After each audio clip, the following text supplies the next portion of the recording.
talaga pong ang pinagmulan niyan, tambaluslos. So ano sabi ni Speaker? Ganon ha? Sige, tapyasan ko ang budget mo.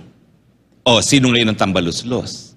Vice President ka, but I have power of the first.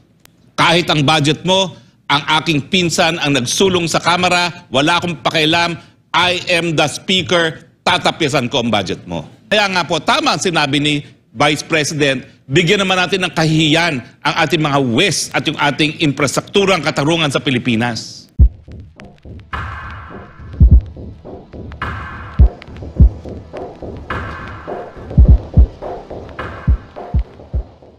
Feeling siguro ni PBBM, ano na kayo, presidente ko. Pati ba naman yung mga iringan ninyo, poproblemahin ko pa. Baka naman yan ang iniisip na rin ni Presidente. Pero Mr. President, baka kinakailangan bumulong ka na rin. Kasi parang lumalala na eh. Diba?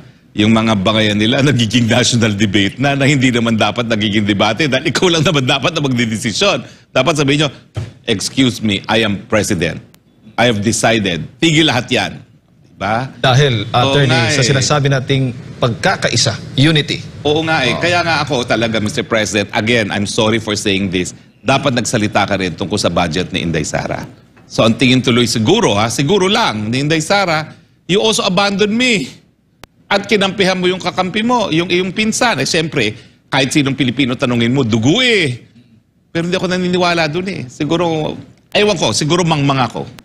Siguro I'm too idealistic, no? Pero ang tingin ko, sabi ni Presidente, pero ba tigilan niyo ako dyan, ha? Dami ko ng problema rito, ha? Mag-ayos kayo dyan nang hindi ako nagsasalita. Pwede ganun eh.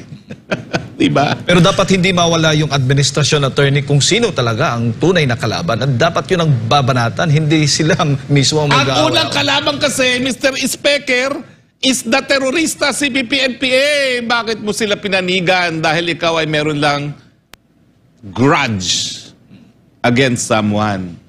Sinusuka dapat yan. Alam niyo po, ito lang ang Kongreso na binigyan ng importansya ang mga supporters ng teroristang CPP-NPA sa Kongreso. Ang panahon ko, hindi makapasok yan.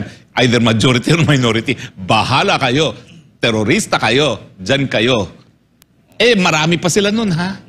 Ang dami nila nun. Parang mga 7 ata sila, 8. Ngayon tatatlo lang, ngayon pa sila nakapasok. Kasi nga po, ang mga teroristang CPP-NPA, kailangan tama ang nomenclature natin, ha? Teroristang CPP-NPA. Kasi baka akalain nila sila'y makabayan. Hindi po. Okay. Yang mga yan, expert in panlilin lang. Yung kanilang pagpapanggap, ang tawag nila United Front. Pero kapag kayo nakarinig ng United Front, ibig sabihin yan, pagsamantalahan kung sinong po pwede maging kakampi. So, nung panahon ng 86, kakampi natin ang mga Dilawan. Nung nagkaroon na ng Dilawan, labanan ang Dilawan, tawagang Noy Nuying. Diba? Erap tayo, makamasa, United Front. Okay? Laban kay Gloria, laban. Iniisip ko kung at least kay Gloria sila ba'y nakipagkaisa. Hindi naman ata, consistent naman ata sila doon kay Gloria. Pero afterwards, ayan na naman. Nung simula, kampi sila kay Noy Noy. Afterwards, Noy Noying. At siyempre, wag natin kakalimutan, huy! Mga teroristang CPP-NPA, si dating Presidente Duterte, mas malaking binigay sa inyong boto kaysa sa akin nung ako tumakbo ng party list. Bakit? Kasi naniniwala siya na kinakailangan bigyan kayo ng pagkakataon na maka-impluwensya ng pulisiya sa legal na pamamaraan. Anong ginawa ni Presidente? Di ba panalong-panalo kayo sa lahat ng distrito ng Davao? Kayong palaging panalong party list doon? At dahil 250 lang naman o 220 yung mga panahon ng kailangan nyo, nananalo kayo dahil sa suporta ni Presidente Duterte. Nang nabumpo ang Presidente, ilan ang inappoint niya sa hanay ninyo? Gabinete. Hindi undersecretary, hindi assistant secretary, gabinete. Karamihan nga lang, hindi lumusot sa CA. Kasi nga, nagpipilit na sila maging Presidente. Pagpapanggap, pagiging gahaman sa kapangyarihan, yan po ang strategiya ng teroristang CPP-NPA. Speaker, do not fall for the trap. Dahil yung mga yan, hindi yan mamahalin ng pinsan mo. At the first opportunity, gusto nilang pabagsakin ng gobyerno. Kahit sino pa ang nakaupo, kaya pinapatay nila ang kapwa nilang mahihirap. Huwag po kayo magpadinlang dyan. And do not even think that because of the concept of politics of convenience, may mahita kayo. Wala po, dahil kayo mismo sinasaksak na niyan sa likod nyo. Mga ahas, kumbaga. At Ako, At, matagbati na lang po kayo kay itong mga Bibi Sara grupong- kaysa pagkatiwalaan niya mga terorista. ng Attorney, CPP-NPA. itong mga Pasensya na po ako, hindi na po ako naimbita sa mga parties na yan. Sabi ko, mabuti na lang kasi nagpapapayat naman ako para sa susunod na eleksyon. Magtatanggal din ako ng Papakita na ni Senator Robin Hood Padilla. Birthday kahapon. Oh, na Birthday. happy birthday, kasing katawan. Di ba? Alam mo, sa susunod, paring Senator Robin Hood Padilla, sabay na tayong magtatanggal ng kamiseta sa entablado. Pasensya na po kayo, hindi ko na po alam kung ano nangyari sa Malacanang. Pero kung totoo man, pabayaan nyo na sila dahil kailangan naman ng mga opisyalis ay magkaroon ng libangan. No? Pero ang alam ko rin kasi maraming mga cultural events na ginagawa sa palasyo. No? Meron sila mga konsyerto at ang huling konsyerto ay inalay nila para sa mga guro. No? Tapos marami ring mga kausa itong si First Lady na tinataguyod yung mga lokal na mga gumagawa ng damit. No? Dahil alam naman natin, industriya rin yan, yung paggawa ng damit. At yung mga Goldberg Mansion, yung mga dati na ako lang pumapasok, dahil alam mo naman si Presidente Duterte, wala naman siyang pakialam sa mga ganyan. No? Ako lang po pumapasok doon dati sa mga Goldberg Mansion. Ngayon po, binuksan sa publiko para magkaroon naman ng mga cultural events at yung mga tinataguyod na yung mga lokal na mga couturier. No? Tama naman po dahil sila po ay mga negosyo naman na dapat bigyan ng suporta. Pero hindi ko na po alam. Pero kung panay ko ang fireworks party dyan. display, baka nagko-QC lang sa mga paputok. Tsaka, alam nyo naman, Lapit na. hanap buhay din yung fireworks na yan. Sa panahon ni Duterte, ni Presidente Duterte, talagang ayaw niya. Kaya tuwan-tuwa yung kaklase ng anak ko na may-ari ng pinakamalaking fireworks factory ngayon. No, na baka makabalik na sila sa kanilang trabaho. Hindi ko nga alam kung itong bagong taon na ito, dati kasi patago ko nagpapaputok. Kasi siyempre si Spokes, ayaw ni Presidente Duterte magpaputok. Baka tayo mapagalitan ng amo. Itong bagong taon kaya nito, pwede na kaya ako Pero hindi sa naman- publiko na magpaputok. Hindi naman regarding dito sa automated counting machines. Magkano daw kada isa? 55,000. 55,000. Napakamahal naman yan. No? Oo nga naman. Rental fee. Tanungin natin nga ang Comelec, bakit 155? Paminsan-minsan nga lang ginamit. Sa barangay election nga, hindi nga ginamit. No? Ang susunod na paggamit niya, 2025 na. Taon-taon pa lang renta nun. No? Kaya gamitin, kaya hindi. Yeah, actually, attorney, nag-decide yata itong Comelec na renta na lang at hindi na bumili mismo ng unit. Kasi at the end, nagiging obsolete siya. Hindi na nagagamit. So, mas maigi na renta lang.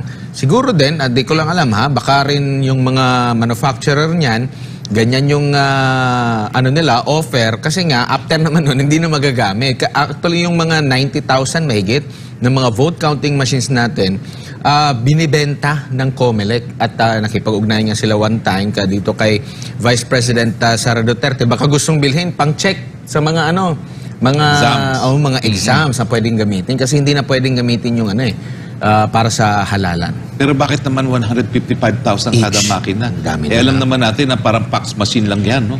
Hindi naman talaga advance ang technology na ang babasahin lang mga tuldok. No? So, nashock din po ako sa halaga. Baka naman kung bibilin nga natin, baka mas mura, miski magiging obsolete siya, kaysa naman 155,000 each machine. Ilan yan? Nakalimutan ko na kung ilan talaga ang voting precinct natin. Nakalimutan ko na kung ilan talaga ang barangay natin. Pero hindi ako nagkakamali. Doon sa barangay election, parang 90,000 barangay sa ata tayo. No? Kada barangay naman, hindi lang 40,000 iisa. yung natin, mga barangay mahigit. Pero yung mga clustered precincts, marami. Kaya nga, nasyak ako 155,000. Mabuti na lang, meron talagang demokrasya sa ating bayan. No? At yung mga minority floor leaders, sila yung naglalabas ng mga dapat malaman ng taong bayan. Ako yung naaabala na 155,000 pala yan. Tapos, kaduda-duda pa ang resulta. Buti sana kung garantiyado na walang dayan. Ang dami ngayong nagsasabi ng dayan. Ako, maiba tayo, no? Hindi naman maiba, pareho pa rin yan. Sino ba yung sinasabi nilang nakipag-usap talaga daw sa Smartmatic bagong eleksyon? Ako naman, bakit naman kakausapin pa ng frontrunner na si PBBM ang Smartmatic? Siguro naman, kung nakipag-usap, para lang sabihin, huy, hindi ka panipaniwala yan pag natalo kami. Dahil lamang na lamang kami sa survey. Yan pong maganda sa survey. Pag nabagong resulta, ang tanong bakit? Kasi more or less accurate po ang mga surveys natin ngayon. Ha?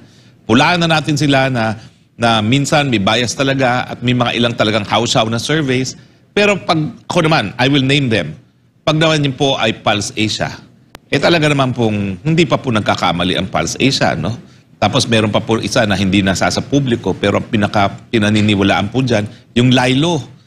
So, baka naman yung pagkakausap na yan ay dahil nga lang para bigyan ng warning na dahil sa survey na napakalaki ng lamang, baka magkagulong bayan kapag binago nyo ang resulta. Dahil hindi pa naman nangyayari po ngayon na yung mga survey taliwas na taliwas sa nagiging resulta. Sinasabi na dapat makapagtulungan na sa ICC. Yan, balentong naman po yan. Ito po, ito nga po naguguluhan na ako. Si Secretary Remulla na talagang super friendship ko. Ang sabi dati, aarestuhin ko kayo, mga investigador ng ICC pag kayo pumasok dito sa Pilipinas. Tuloy-tuloy po yan. And then, nangyari yung tabaluslos. Alam naman natin, very close sila ni Speaker. Biglang, pag-aaralan natin kung tayo ay makipagtulungan. Abay, malaking pagbabago yun doon sa aarestuhin ko kayo for usurpation of authority. Ngayon, pag-aaralan. Maya-maya, lilinawin ko kung tayo ay babalik sa membership ng ICC. Bakit? Nagbago ba ang presidente?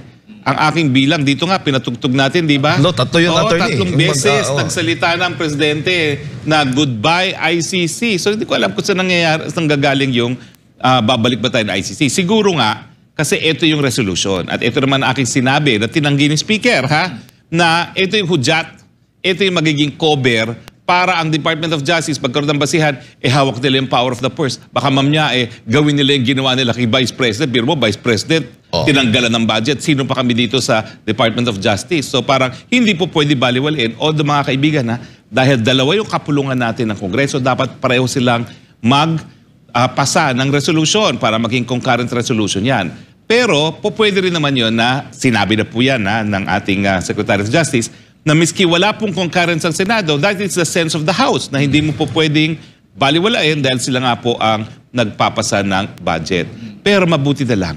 Matapos niyang sabihin na makikipag-ugnayan ako ngayong araw nito, Ngayon ang sabi niya, ngayong araw nito kay Executive Secretary kung talaga bang tayo ay babalik sa membership natin sa ICC, ngayon sinasabi niya, hindi na dapat makipagtulungan. So, talagang panahon ng mga pabalik-baliktad. Hindi natin alam bakit walang consistency ngayon sa Attorney, May bato sa bansa sa war on drugs ng Duterte administration. Alam mo, dininay na ni Speaker.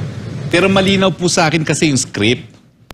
Alam nila ang posisyon ng Presidente. Ganyan din naman ang posisyon ng Secretary of Justice. Anong gagawin nila kung gusto nilang pabaliktarin? Mag-apply ng pressure. Sa panahon na hindi pa po tapos ang budget, tinatalakay pa po sa Senado yan. Alam niyo po, katotohanan, dahil ang pinaka-importanting trabaho ng Kamara ay ang budget, habang hindi pa tapos ang budget, lahat ng ahensya, baw pa rin yan sa Kamara. Kaya ngayon hinain yan, resolution na yan, para magkaroon ng dahilan yung Secretary of Justice na bumaliktad sa mga nauna niyang sinabi. Hindi ko lang alam kung kasapi talaga si Secretary Remulla sa script na yan, pero sa mga binabanggit niya, binibigyan niya talaga ng importansya yung mga resolution na hindi pa naman na ipapasa. At miski ipasa naman yan, wala namang bisa yan dahil kinakailangan mapasa pa rin ng Senado. Pero that is the sense of the House. Na sa panahon ng budget, hindi mo po pwedeng mabaliwala. So anong sumatotal niyan? Gusto talaga ng liderato. At syempre, alam naman natin, galing po ako dyan sa House. Wala pong demokrasya dyan. What the Speaker says goes. Ganyan po talaga, lalo na sa panahon ng budget na lahat ng mga congressman nakaganyan, penge, project. O, di ba? So, ang iniisip ko, kabahagi pa rin ito ng politika. Kung hindi nila po pwedeng masuway ang presidente na wag i-impeach si Sara Duterte, di gawin natin sa pamamagitan ng ICC. Bakit?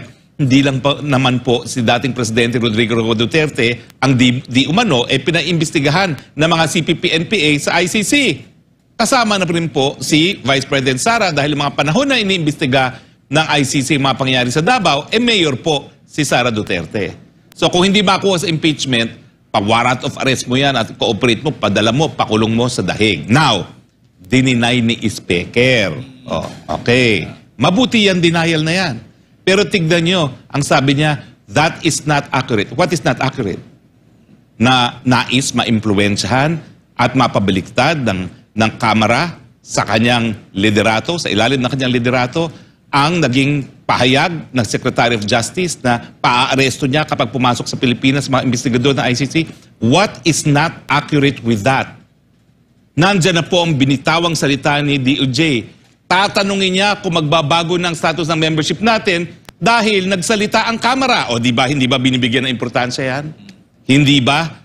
Yan nga ang dahilan kung bakit sa tingin niya, despite na napakalinaw na mga binanggit na salita ng Presidente na wala na, tapos na history ng ICC sa Pilipinas, ngayon kinailangan pa niya pumunta sa Executive Secretary. Bakit? Kasi hindi niya raw po pwedeng baliwalain ang sinasabi ng Kongreso sa panahon na hindi pa pasado ang budget. Tandaan niyo po, hanggang hindi pirmado yung budget na yan, lahat ng ehensya ng gobyerno, yes sir, sa Congress. Dahil yan po talaga ang kapangyarihan ng Kongreso. Tama ba ako mali? Is this accurate or not accurate? Diba? Pero alam niyo mo, hindi naman po ako panig lang sa isang kaibigan. Kaibigan din natin po si Speaker. Matali ko pong kaibigan niya. Panahon ng 1986 na alam naman natin na talagang natanggal ang mga Marcos at Romualdez sa kapangyarihan, wala po akong pakialam. Dahil nung kami mga estudyante, miski talagang kasagsagan ng mga Aquino noon, ako ang aking pagkakaibigan, hindi nakabase kung sino ka. Dahil nga siya ay Romualdez, mas dahilan pa na tinignan ko kung siya ay pwedeng maging kaibigan. Dahil ako po talaga, doon ako sa underdog palagi. At nung kami po'y unang nakita ni Speaker, siya po din ay 1 year behind me dahil nga siya ay nanggaling ng Hawaii, no? Sumama doon sa kanyang uncle. Alam ko po yun na lahat ng tao ayaw siyang pansinin dahil siya ay Romualdez sa panahon na kasagsagan ng mga Aquino. Ako wala akong pakialam. Kung mabuti kang tao, kakaibiganin kita. At kinaibigan ko po talaga si Speaker. I miss you, Speaker. I really do. Pero ako po, patas naman ang pagtingin ko. Alam niyo po nangyari dyan? Talaga po ang pinagmulan niyan, tambaluslos. So ano sabi ni Speaker? Ganon ha? Sige, tapyasan ko ang budget mo. O, sino ngayon ang tambaluslos? Vice President ka, but I have power of the first. Kahit ang budget mo, ang aking pinsan ang nagsulong sa Kamara, wala akong pakialam, I am the Speaker, tatapyasan ko ang budget mo. Pero akala ni Speaker, I have proven my point. Ito naman po nangyari. Matapos niyang tapyasan, siya na ay panalo. Pati po sa Court of Public Opinion dahil talagang na-demonize yung confidential fund ni VP Sara. Kakamayan na niya si Vice President. Hindi daw nakita ni Vice President ang video. Alam naman ni Vice President, I love her to the core. Pero ang feeling ko, I love her dahil hindi siya plastic. At sa politika talaga, that is so refreshing. Dahil sa politika po, ako'y narito sa larangan politika. Ako nakaharap sa yan, ganyan, pagtalikod. Oh, di ba? Pero hindi po ganoon si Sara. Kaya mahal natin siya. Pero nung nakita ko po, ang sabi ko, naku naman, my love, my Vice President, ano ba naman yung makipagkamay ka? Hindi ko naman sinabing makipagplastikan ka. Ano nangyari matapos na isnab ni Vice President si Speaker? Biglang sinulong itong resolusyon ni Abante. Tao lang din naman kasi si Speaker. Hindi niyo po naman makakait yan. Hindi ko po dinidepensahan din ang ginagawa ni Speaker. Bakit? Kasi yung kanyang gante sa kanyang isnab, abay, ito naman ay lalabagin ng soberenya ng bansang Pilipinas. Napakarami pong namatay para magkaroon ng soberenya, para magkaroon ng independensa, ang kalayaan, ang bansang Pilipinas, na ang mga dayuhan hindi na po pwedeng magharing uri dito sa ating bayan. Tapos, dahil feeling niya, ganon, inisnab mo ko, sige, palilitis kita sa ICC. Hindi niya naintindihan na kapag ginawa niya yon, balik na naman tayo sa mga panahon na tayo ay aapihin ng mga dayuhan dahil di umano, hindi natin kaya magbigay ng katarungan sa ating sariling mga kababayan. Kaya nga po, tama ang sinabi ni Vice President, bigyan naman natin ng kahihiyan ang ating mga West at yung ating infrastrukturang katarungan sa Pilipinas. Mr. Speaker, tama po, nasaktan kayo. Tao lang kayo eh. Pero gumanti kayo, ng tama. Ang ganti dyan, sa susunod, isnabin nyo rin si Vice President. Ismiran nyo pa kung gusto po. Huwag mo namang ikompromisa ang soberenya ng bayan sa pagganti mo kay Vice President. And I love you, Vice President, pero next time po, miski hindi kayo makipagplastikan, yung common courtesy na lang po. Para nyo lang awa na hindi na lumala ang hidwaan at tayo makaharap na sa mas malaki pang mga problema ng ating bayan. Mali po talaga. Sorry po. Tama po, nasaktan kayo, Mr. Speaker, pero please lang, dapat proportional ang ganti. At wag mo nating paglaruan yung soberenya na dahilan kung bakit napakadaming mga Pilipino ang inalay ang buhay. Yun lang po. Yun nga ang pruweba na talagang, miski sabi ni Speaker, I am not accurate in my analysis, na siya pa rin ang nasa likod dito, yun nga pong kultura sa House, the Speaker is God, especially during budget season. Kasi kung totoo po na nais nilang makipagtulungan dati-dati pa, bakit ngayon lang sila naghain? Samantalang August of last year, sinabi na ng Presidente, we will no longer engage with the ICC. Kung sila pala ay hindi sang-ayon sa sinabi ng Presidente, dapat nun pa lang pinarating na nila yung sense ng House na hindi sila sang-ayon. So timing po is everything. Kaya, aywan ko kung maniniwala kayo on who is accurate or not. Pero ako naman po, hindi ako nakikipagkwento, hindi ako nakikipag-contest kung sino accurate. Ang sa akin, naintindihan kita, Speaker. Nasaktan ka talaga. Pero sa iyong mga gagawing hakbang, isipin mo naman yung kapakanan ng bayan. Insulto naman yan na hindi natin mabibigyan ng katarungan yung mga naging biktima ng krimen na nangyari dito sa ating bayan. Sa panahon na hindi na tayo miyembro ng ICC. Dahil gusto mo lang talagang, makabawi doon sa iyong kalaban. Ako po pareho ko kayong kaibigan. Uulitin ko po. Pinarating ko na po sa inyo. Nais ko pong maging mediator at peacemaker sa inyong dalawa dahil pareho ko kayong mahal at pareho kayong kinakailangan ng Presidente. Tuwang-tuwa po ang mga dilawan at pinklawan. Ayan po ang aking tie, dilaw. Dilawan ka ngayon. Ewan ko ba? Kasi nalate ako kanina. Panik na panik ako. Na baka mamaya, hindi na naman ako makaabot sa programa. Talaga pag Monday, Wednesday, Friday po, napakahirap pong gumising ng maaga. Pero ginagawa po natin yan dahil importante itong ating mga pinag-uusapan. No? So sa akin talaga, kinakailangan po kayo ng Presidente pareho bilang mga kakampi nung panahon ng eleksyon. Hindi mo ba namimiss si BP Sara, Speaker, na ikaw nagpakilala sa lahat? Sweet-sweet yung ang dalawa Kung kayo magtatawanan. Inggit nga ako sa inyo dahil ikaw palaging katabi ni BP Sara noong mga panahon na yon. Namimiss ko po na makita kayong matalik na kaibigan. At ganoon din naman ang aking advice kay BP Sara. BP Sara, well, talaga naman pong sa ating mga tao lang naman tayo lahat. Nagkakaroon tayo ng tampuhan, nagkakaroon tayo ng galit. Pero in the end, kinakailangan alam po natin ang ating objective. Ang objective natin, kapakanan ng mga Pilipino. At tingin ko po, pag kayo nagkaisa muli, mas maisusulong po natin ang kapakanan ng Pilipino. I am willing to mediate po. Kung ako po ay pagkakatiwalaan niyo naman, patas naman po ako, narinig niyo po ako. Ang feeling ko talaga, meron pong pagkukulang din si VP Sara doon sa nangyari sa insidente sa airport.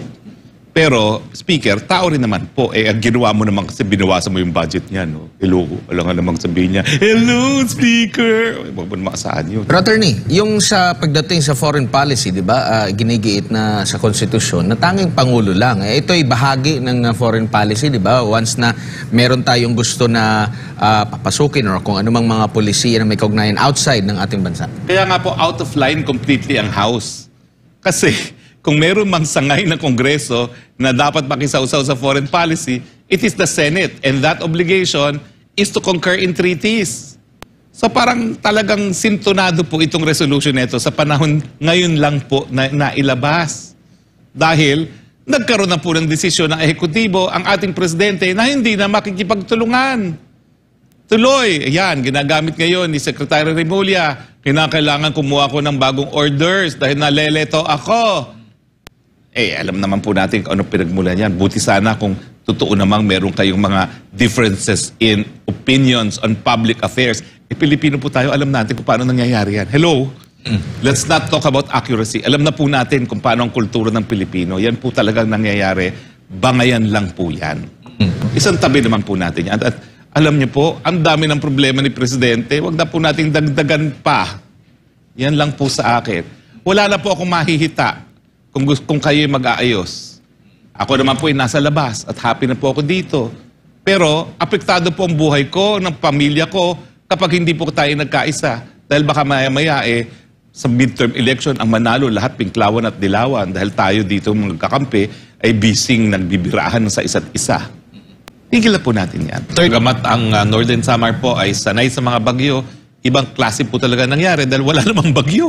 Ito ay sheer line, no? Hindi talaga nila inaasahan na miski walang bagyo, ay ganito katindi ang pagbaha. Pero mga partners, pansin niyo po, ako talaga, hindi ako nagkamali na sumuporta sa mga kalaban ng Dilawan. Kasi tignan niyo yan, Northern Samar, noong huling eleksyon po yan, Leni po yan. Ang gobernador dyan, ang kongresista, Leni. Nagpunta po kami doon sa Northern Samar. Lahat po ng aming mga tao ni PBBM doon, talaga pong mga natalo sa mga Dilawan. Pero ngayong nangangailangan ng tulong ang mga taga Northern Samar, wala pong pakialam sa politika ang PBBM. At yan naman po ang gusto ko sa aking mga kakampi sa Unity. Kapag merong pangangailangan, uunahin muna ang pangangailangan bago magpolitika. Ganyan din po sa sa Eastern Visayas. Dahil yung gobernador doon, dilawang-dilawan. Pero, ngayon nangangailangan sila, narariyan po ang presidente. Yan po pagkakaiba ng Unity Team sa kanilang katunggali sa politika. Sa panahon ng pangangailangan, wala pong politika. Tulong lang sa kapwa-tao. Wala na yung the president is an Aquino. And you're Romualdez. Wala na po Yolanda. kaya naman, mahal na mahal ko itong si Speaker Romualdez. Kasi talagang grabe ang ginawa ng mga Dilawan sa kanila. Na ang daming namatay, talagang matindi ang pagbaha hanggang bubong. Inuna muna na, kalaban naman natin sila. Yan po pagkakaiba, kaya hindi po ako nagkamali pagsuporta sa Unity. At kahit anong bato ang gawin nyo sa akin, malinaw po yan. At least sa Unity, kay Presidente Duterte, pangangailangan muna, tao muna, bago ang politika.